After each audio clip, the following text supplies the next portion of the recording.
பவித்ராணாம் பவித்ரம் யோ மங்களானாம் ச மங்களம் தைவதம் தைவதானாம் ச பூதானாம் யோ வ்யயப்பிதா.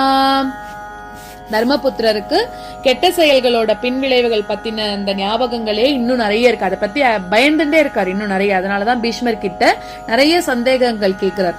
கெட்ட செயல் புரிஞ்சதும் அதோட வரக்கூடிய அந்த விளைவான துன்பத்தை நம்ம அனுபவிக்கிற மாதிரி வருது. அது துன்பத்தை தரதோட அது நிக்கிறது கிடையாது. திருப்பியும் கெட்ட செயல்கள் புரியக்கூடிய வெறியாக நம்மளோட மனசுல அது பதிஞ்சு துர்வாசனையாகி அப்பப்ப அது தலை தூக்கி திருப்பியும் கெட்ட செயல் புரியற மாதிரி தூண்டுறது. அதுவும் உள்ள இருக்கக்கூடிய அந்த துர்வாசனைக்கு இன்னும் கொஞ்சம் வலி ஊட்டுற மாதிரி இருக்கு. இதத்தான் நம்ம பாவம் அப்படின்னு சொல்றோம். எப்பவோ பண்ண கெட்ட செயல்களை நம்ம தவிர்க்க முடிஞ்சாலும் உள்ளத்துல அடியில இருக்கக்கூடிய அந்த கெட்ட வாசனைய அவ்வளோ ஈஸியா போக்க முடியாது. அதை போக்கணும் அப்படின்னா அதுக்கு உபாயங்கள் என்னன்னா, கெட்ட வாசனைக்கு எதிராக நல்ல வாசனைகளை நம்ம உள்ளுக்குள்ள புகுத்தலாம். அடுத்தது கெட்ட வாசனை தன்னோட வலிவை காட்ட முடியாத அளவுல நல்வாசனைகளை இன்னும் அதிகமாக்கிக்கலாம். கெட்ட வாசனை அகலுமாறு அந்த மனசையும் உடலையும் தானே வருத்திண்டு அதுக்கு ஒரு வழி தேடிக்கலாம். இத பாவனம் பவித்ரம், பாவம் போக்கக்கூடிய செயல்கள், இல்லாட்டா தூய்மை தரக்கூடிய செயல்கள் அப்படின்லாம் சொல்றான். எப்படி அதெல்லாம் போக்கிக்கலாம்னா, காவேரி கங்கை மாதிரி இருக்கக்கூடிய நதிகள்ல அதோட புனிதத்தன்மை அதெல்லாம் நன்னா தெரிஞ்சுண்டு தன்னோட பாவம் போகணும் அப்படின்னு அந்த கங்கை காவேரியில போய் நீராடுறது, திவ்ய கஷேத்திரங்களுக்கெல்லாம் போய் அங்க இருந்து திவ்யதேச பெருமாள் எல்லாம் தரிசனம் பண்ணி அவர்கிட்ட நம்மளோட பாவங்கள் எல்லாம் போக்குற மாதிரி முறையிட்டு அந்த மாதிரியும் பண்ணலாம். சோ பாவம் நீக்குபவையாக இதெல்லாம் இருக்கு அப்படின்னா, இந்த நதிகள்லாம் திவ்ய தேசங்கள் அதெல்லாம் பாவம் நீக்கக்கூடியதா இருக்கு அப்படின்னாக்க என்ன, அது எப்படி அந்த பாவம் நீக்கக்கூடியதா இருக்குன்னா, பெருமாள் அதுக்குள்ள நிறைஞ்சிருக்கிறது தான் காரணம். இறைவன் எப்பவுமே தூயவர். அவர் தான் எல்லாத்துக்கும் தூய்மையும் தரக்கூடியவரா இருக்கார். அதாவது தூய்மை இருக்கிறதுல தூய்மை கொடுக்கறதும், அப்புறமா தூய்மை எல்லாமே, அதாவது தூய்மைக்கு தூய்மை கொடுப்பவர் அது இறைவன் தான் அப்படின்னு சொல்றார். அவரை நினைக்கிறதும் திவ்ய மங்கள விக்கிரகங்கள் அதெல்லாம் பாக்குறதும் பாடுறதும் பூஜிப்பதும் தியானம் செய்யறதும் அப்புறம் அவரையே வணங்குறதும் அந்த பாப்ப வாசனைகள் எல்லாத்தையுமே அகற்றிடும். அதுதான் பவித்ராணாம் பவித்ரம் யோ.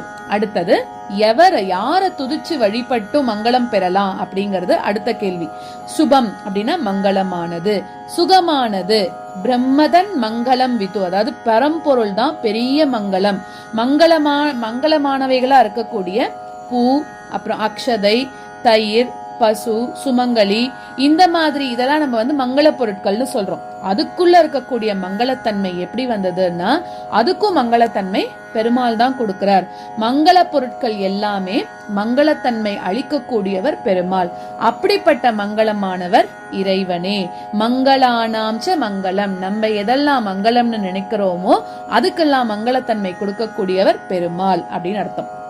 பெருமாள் அந்த மங்களத்தை ரொம்ப விளையாட்டா நிகழ்த்தின்னு இருக்கக்கூடியவர். அவர் தேவர்களுக்கெல்லாம் தேவராக இருக்கக்கூடியவர். எல்லை இல்லாத விளையாட்டு, அப்புறம் அவர் வெற்றியிலேயே நாட்டம் கொண்டவராகவும் ஒளிமிக்கவராக இருக்கிறதும், எல்லாத்துக்கும் பேரானந்தம் அடையக்கூடியவராகவும் அழகோடு இருக்கக்கூடியவரும், எதையுமே தடையின்றி செய்யறது அப்படிங்கக்கூடிய தெய்வத்தன்மைகள் எல்லாமே தேவதேவரான இவர்கிட்டேந்து தான் வந்தது.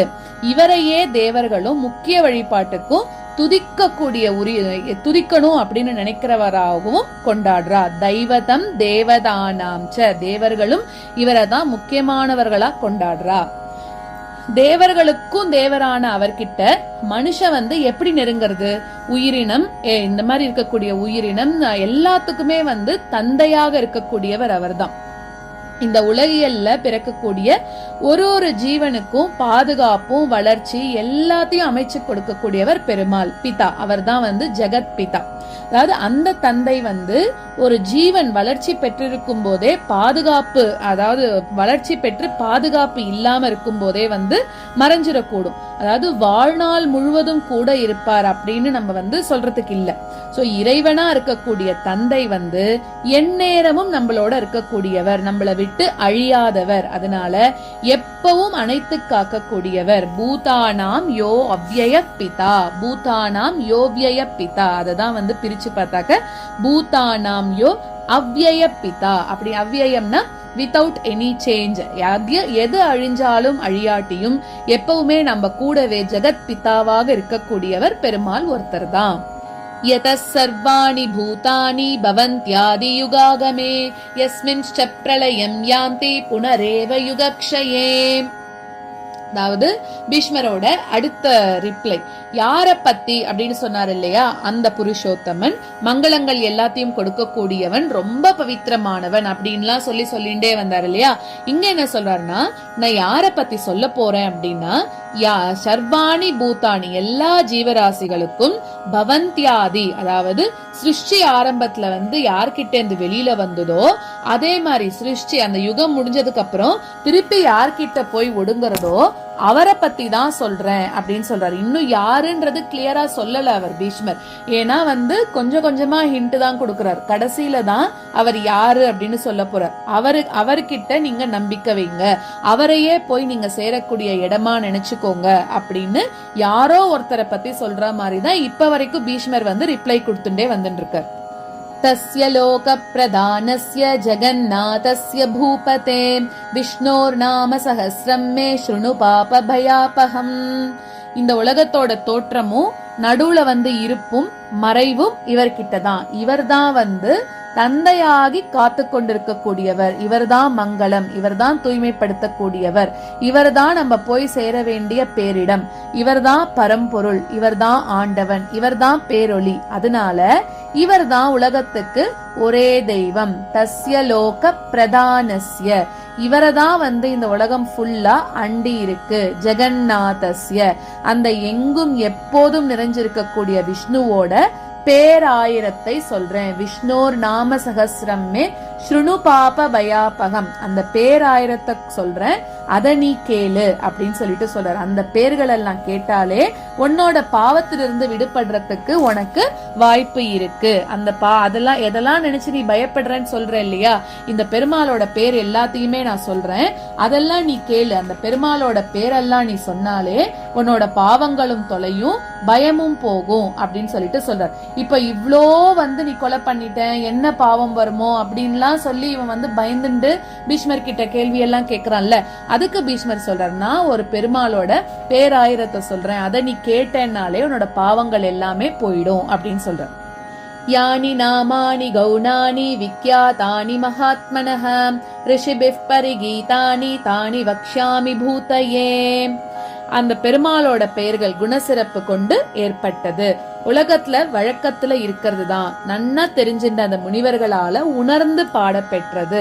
நீ நலம் பெறறதுக்கு, உனக்கு நல்லது நடக்கணும்னு நான் இதெல்லாம் சொல்றேன் அப்படின்னு சொல்ற. அதாவது ஆத்மாவானவர் எல்லா இடத்துலயும் நிறைஞ்சிருக்க கூடியவர், எல்லாத்துக்கும் ஆதாரமாக இருக்கக்கூடியவர், எல்லாத்துக்குள்ளயும் உள்ள புகுந்து ஜீவனாகி விஷய அனுபவம் பெறக்கூடியவர், அவர் மகாத்மா.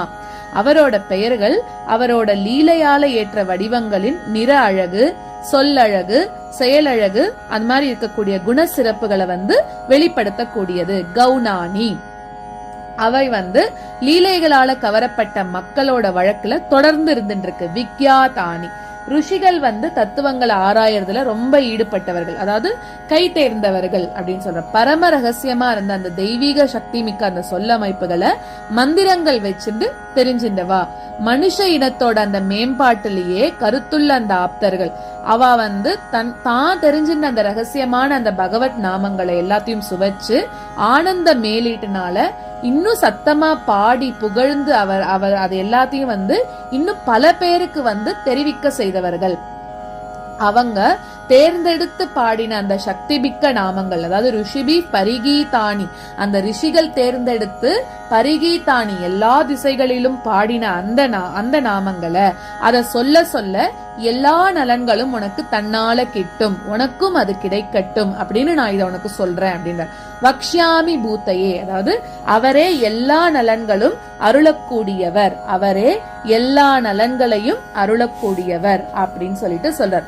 அதாவது 1000 பெயர்கள் இதுவரைக்கும் பீஷ்மரோட முன்னுரை.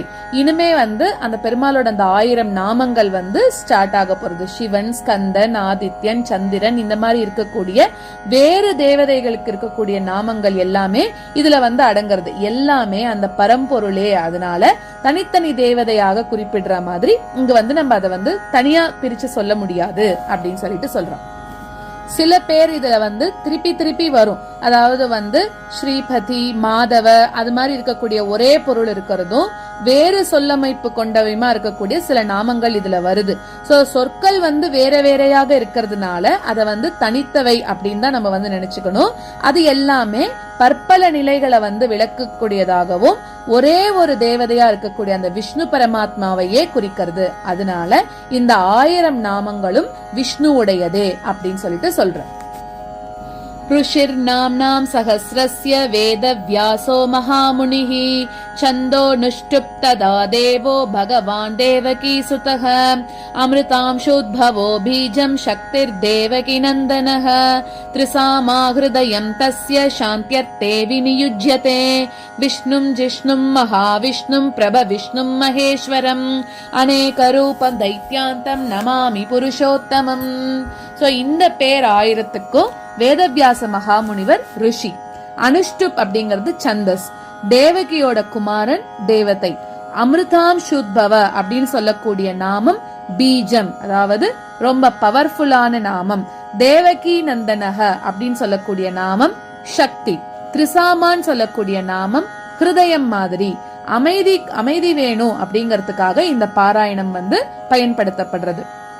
எல்லா இடத்திலையும் நிரம்பி இருக்கக்கூடியவரையும் வெல்வதையே வழக்கமாக கொண்டவரும் எல்லாம் வல்லவரும் பெரும் தேவரும் பல வடிவுகள் உள்ளவரும் அசுரர்களுக்கெல்லாம் முடிவை தரக்கூடியவரும் புருஷோத்தமருமா இருக்கக்கூடிய அந்த மகாவிஷ்ணுவை வணங்குகிறேன். ருஷி அப்படிங்கும்போது மந்திரங்களை முதல்ல கண்டுபிடிச்சவர். மந்திரங்கள் அனாதியானது, அதை எல்லாத்தையும் கண்டறிஞ்சு அதோட சக்திய தன்னோட அனுபவத்தினால உணர்ந்து இந்த உலக நன்மைக்காக வெளியிட்டவர். அவர் வேதவியாசர்னு சொல்லக்கூடிய ஒரு பெரிய முனிவர். சந்தஸ் அப்படிங்கிறது சொல்லமைப்பு, அதுவும் தெய்வீக சக்தி இருக்கக்கூடியது. இந்த சகஸ்ரநாமம் அனுஷ்டுப் அப்படின்னு சொல்லக்கூடிய சந்தஸ்ல அமைஞ்சது. அதாவது 32 அக்ஷரங்கள் கொண்ட அமைப்பு இது. 4 பாதங்கள், ஒரு பாதத்திலையும் 8 அக்ஷரங்கள். இந்த ஸ்தோத்திரத்தினால துதிக்கப்படுபவர் தேவதை. அவர் மகாவிஷ்ணு ஆயினும் இங்க பீஷ்மர் உபதேசிக்கும் போது பக்கத்துல அமர்ந்து அதனை பயனுள்ளதாக்க அருள் புரிந்து வரும் பகவான் கிருஷ்ணனே தேவதையாக இங்கு போற்றப்படுறார். மந்திரம் அப்படிங்கிறது மரம் மாதிரி பலன் தரக்கூடிய விரிந்த சக்தி வடிவம். இதோட விதையாக இதன் சூக்ஷ்ம சக்தி எல்லாத்தையும் தனக்குள்ள அடக்கி வச்சிருக்கக்கூடிய சொல் வடிவம் பீஜம் அப்படின்னு சொல்லக்கூடியது. அமிர்தாம் சுத்பவன் ஒரு 283 நாமம், அது இதுக்கு பீஜம் ஆகிறது.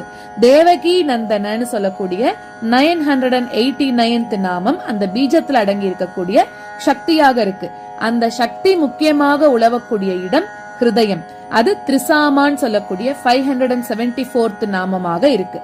எதுக்காக இந்த ஜெபத்தை பண்றோம் அப்படின்னு சொல்லக்கூடிய குறிக்கோள் விநியோகம். இந்த சகஸ்ரநாமத்தோட தேவதைய பின்வருமாறு உருவகப்படுத்தி தியானம் பண்றோம்.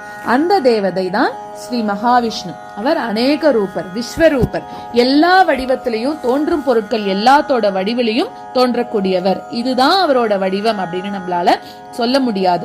எல்லா வடிவத்திலையும் தோன்றதும் எங்கும் நிரம்பி இருக்கக்கூடிய விஷ்ணுவுக்கு, அதாவது எல்லா இடத்துலயும் இருக்கிறது விஷ்ணுவுக்கு ரொம்ப ஈஸியான ஒண்ணு. அவர் வெற்றி வீரராகவே எப்பவுமே இருக்கக்கூடியவர், எல்லாம் வல்லவர், தேவர் அவர், தீய சக்திகள் எல்லாத்தையும் அழிக்கக்கூடியவர், அவரே துதிக்கு உரியவர், அவரை வணங்குகிறோம். இந்த 3 ஸ்லோகங்களை மட்டுமே சொல்லி விஸ்வம் விஷ்ணுர் வஷத்கார அப்படின்னு சொல்லலாம். இது லகுன்யாசம் அப்படின்னு சொல்றான். இந்த 3 ஸ்லோகங்களுமே மகாபாரதத்துல இல்லாதது, ஆனா சம்பிரதாயத்துல வந்தது. சோ லகுன்யாசத்தை விட விரிவான ஞாச முறை அப்படின்னு சொல்லிட்டு ஒண்ணு இருக்கு. இதையும் ஞாச முறைப்படி அந்தந்த அங்கங்களை தொடாம வாயால சொல்றதோட நிறுத்திக்கிறது வழக்கம். சோ பெருமாளோட அந்த நாமங்களே இந்த ஞாசங்களுக்கு உரிய மந்திரமா ஆயின் வருது. பொதுவா மந்திர ஜபத்துக்குரிய ஞாச முறைகள்ல 28 அங்கங்கள் இருக்கு. ருஷி ஞாசம், சந்தஸ் ஞாசம், தேவதா ஞாசம், பீஜ ஞாசம், சக்தி ஞாசம், கீலக ஞாசம், விநியோக ஞாசம், கரநியாசம் அது ஒரு 6, அங்கநியாசம் அது ஒரு 6, திக்பந்தம், தியானம், தத்துவ பஞ்சபூஜை 5, திக் விமோகம், சமர்ப்பணம் அப்படின்னு சொல்லிட்டு. சோ ஸ்ரீ விஷ்ணு சகஸ்ரநாமத்துல இந்த மந்திர ஜப முறை பூர்ணமாக கையாளப்படுறது இல்ல. பொது முறைப்படி அத அமைச்சு சொல்லும் முறை அதுக்கப்புறமா கொடுத்திருக்கா. சோ இன்னைக்கு வழக்கத்துல இருக்கக்கூடிய முறை லகுன்யாசத்தை காட்டிலும் வேறுபட்டது. அது அடுத்த ஸ்லோகத்துல வருது.